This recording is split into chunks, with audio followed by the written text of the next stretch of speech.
చూస్తున్నారు వైసీపీ అధినేత జగన్ పై నాగబాబు ఫైర్ అయ్యారు. కోపం వస్తే ఈవీఎంలు పగలగొడతారా అని సోషల్ మీడియా ఎక్స్లో పోస్ట్ చేశారు ఆయన. మాచర్లలో పిన్నెల్లి ఈవీఎంలు పగలగొట్టడాన్ని సమర్థిస్తున్నావా అంటూ ప్రశ్నించారు ఆయన. మిడిమిడి జ్ఞానంతో మాట్లాడొద్దని హెచ్చరించారు. ఒకవేళ ఈవీఎంలు ట్యాంపరింగ్ చేస్తే పోలీసు సిబ్బంది ఎన్నికల అధికారులు చూసుకుంటారు కదా అంటూ కూడా ఆయన ప్రశ్నించారు. ఇష్టం వచ్చినట్లు ప్రవర్తించవచ్చా అంటూ కూడా ఆయన చురకలంటించారు. అందుకే జనం జగన్కు 11 సీట్లకే పరిమితం చేశారంటూ కూడా మండిపడ్డారు ఆయన.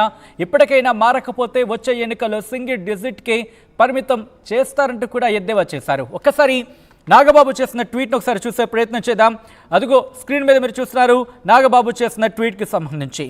జగన్మోహన్ రెడ్డి గారు, మీరేం మాట్లాడుతున్నారో మీకు అర్థమవుతుందా? కోపం వచ్చి ఈవీఎంలో పగలగొట్టారా? ఒకవేళ నిజంగా అన్యాయం జరుగుంటే అక్కడ పోలీసు సిబ్బంది లేరా, ఎలక్షన్ సిబ్బంది లేరా, ఆర్ఓ లేరా అంటూ కూడా ప్రశ్నల వర్షం కురిపించారు ఆయన. దాంతోపాటు ఇవన్నీ ఆలోచించకుండా కోపం వచ్చి పగలగొట్టేస్తే దాన్ని సమర్థిస్తారా మీరు అంటూ మరొక ప్రశ్నను సంధించారు. ఏం మాట్లాడుతున్నారండి బాబు అంటూ కూడా మరొక ప్రశ్నను సంధించారు. మిడిమిడి జ్ఞానంతో మితిమీరిన ఎచ్చులకి పోయినందుకే 11కే పరిమితం చేశారు ప్రజలు అంటూ చురకంటించారు ఆయన. దీంతో పాటు ఇకనైనా మెచ్యూర్డ్గా మారకపోతే ఈసారి సింగిల్ డిజిట్నే కట్టబెట్టడానికి సిద్ధంగా ఉంటారు ప్రజలు అంటూ కూడా ఆయన చెప్పుకొచ్చారు. ఇదే అంశానికి సంబంధించి అప్డేట్స్ చేసుకుందాం. మా ప్రతినిధి రాజేష్ అప్డేట్స్ అందించేందుకు లైవ్లో సిద్ధంగా ఉన్నారు. రాజేష్, ఈ అంశానికి సంబంధించి అంతకన్నా ముందు ఇదే అంశానికి సంబంధించి జగన్మోహన్ రెడ్డి ఏమన్నారో ఒకసారి చూద్దాం. ఆ తర్వాత అప్డేట్స్ కోసం మా ప్రతినిధి రాజేష్ దగ్గరికి వెళ్దాం. ముందుగా జగన్మోహన్ రెడ్డి ఏమన్నారో చూద్దాం.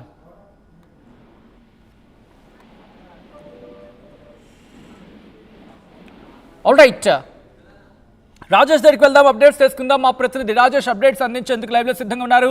రాజేష్, ఇన్ఫాక్ట్ నాగబాబు కౌంటర్కి సంబంధించి వైసీపీ నుంచి ఏమైనా రియాక్షన్స్ వస్తున్నాయి ఇప్పుడు? జగన్ మాట్లాడిన తీరుపైన అటు కూటమి నేతలు తీవ్ర స్థాయిలో మండిపడుతున్నారు. ముఖ్యంగా ఈవీఎంలు పగలగొట్టడం తప్పు కాదు అనే ఉద్దేశంతో జగన్ మాట్లాడడం పట్ల రాజకీయ పార్టీలన్నీ కూడా తీవ్ర స్థాయిలో మండిపడుతున్నాయి. పాల్వాయి గేటు నెంబర్ 2 ఉన్నటువంటి ఆ పోలింగ్ కేంద్రాల్లోకి వెళ్ళి, పోలింగ్ బూత్ లోకి వెళ్ళి ఈవీఎం ధ్వంసం చేయడం, ఎమ్మెల్యేగా ఉండి కూడా ఆ విధంగా చేయడం పట్ల కేంద్ర ఎన్నికల సంఘం సీరియస్ అవడంతో పాటు హైకోర్టు కూడా ఆయనకి జైలుకు పంపించిన నేపథ్యం. అలాంటి పరిస్థితుల్లో అంత స్పష్టంగా వీడియోలో ఆయన ఈవీఎం బద్దలు కొడుతున్నటువంటి ఆ దృశ్యాలు మొత్తం రాష్ట్ర వ్యాప్తంగా ఉన్న వాళ్ళు అందరూ చూశారు. బయట అన్ని తెలుగు వాళ్ళందరూ కూడా చూశారు. కానీ దాన్ని సమర్థించుకుంటూ మాజీ ముఖ్యమంత్రి మాట్లాడిన తీరునైతే జనసేన పార్టీ సంబంధించిన నేత నాగబాబు తీవ్ర స్థాయిలో మండిపడుతున్నారు.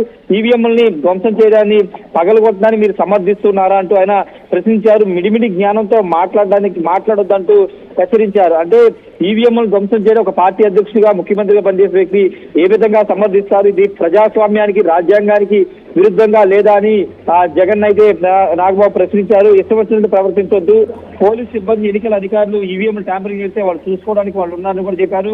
ఇప్పటికైనా మారకపోతే సింగిల్ డిజిట్కే మిమ్మల్ని పరిమితం చేస్తారని కూడా నాగబాబు చురకలంటించిన పరిస్థితి అయితే ఉంది. ఖచ్చితంగా నాగబాబే కాదు, చాలా మంది హోంమంత్రి అనిత కూడా మధ్యాహ్నం స్పందించారు. ఈవీఎంల ధ్వంసం పైన ఏ విధంగా సమర్థిస్తారు? ఒక మాజీ ముఖ్యమంత్రి అయి ఉండి ఏ విధంగా సమర్థిస్తారు? అంటే సొంత పార్టీ నేత అయితే ఏం చేసినా ఒప్పుకొని చెల్లుబాటు అవుతుందా?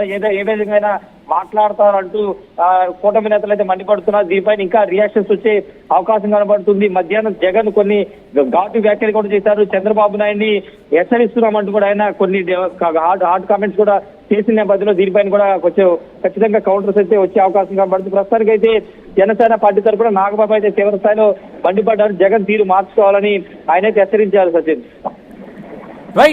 Right Rajesh, thanks for the update. అయితే ఇదే అంశానికి సంబంధించి మార్నింగ్ ఉదయం పిన్నెల్లి రామకృష్ణారెడ్డిని పరామర్శించిన తర్వాత జగన్మోహన్ రెడ్డి మాజీ ముఖ్యమంత్రి మాట్లాడారు. ఈ అంశానికి సంబంధించి ప్రెసెంట్ నాగబాబు కూడా ట్వీట్ చేశారు, సోషల్ మీడియా ఎక్స్లో పోస్ట్ చేశారు.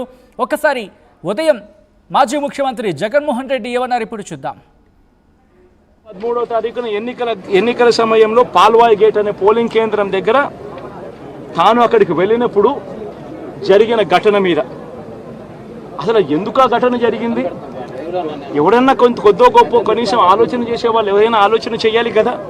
అక్కడ ఉన్న ఎస్సీలను, ఆ గ్రామంలో ఉన్న సామాజిక వర్గం వాళ్ళు గ్రామంలో ఉన్న బూతులు లేకపోయి ఓట్లు వేసే పరిస్థితి లేకుండా ఉన్నప్పుడు ఎమ్మెల్యే అక్కడికి ఆ గ్రామానికి వెళ్ళినప్పుడు ఎమ్మెల్యే ఆ పరిస్థితిని చూసి ఎస్పీకి 4 సార్లు 5 సార్లు 10 సార్లు ఫోన్ చేసినా కూడా ఎస్పీ రాని పరిస్థితిలో ఉన్నప్పుడు, కనీసం సిఐని ఎస్ఐని కూడా పంపించిన పరిస్థితిలో ఉన్నప్పుడు, అటువంటి బూత్లో, సెన్సిటివ్ బూత్లో కేవలం ఒకే ఒక్క హోంగార్డును పెట్టి బూతులు నడుపుతా ఉన్నారు. అటువంటి పరిస్థితుల్లో అన్యాయం జరుగుతూ ఉందని చెప్పడం కోసం, అన్యాయం జరుగుతూ ఉన్న వాళ్ళ పక్షాన్ని నిలబడడం కోసం ఎమ్మెల్యే లోపలికి పోయి ఈవీఎంను పగలగొట్టే కార్యక్రమం జరిగింది. ఎందుకు ఈవీఎంలో నిజంగానే ఎమ్మెల్యేనే రిగ్గింగ్ చేసుకుంటా ఉంటే, ఎమ్మెల్యేకి అక్కడ నిజంగానే ఎమ్మెల్యే పరిస్థితి అంత బాగుండింటే ఎందుకు ఎమ్మెల్యే ఈవీఎం పగలగొడతాడు?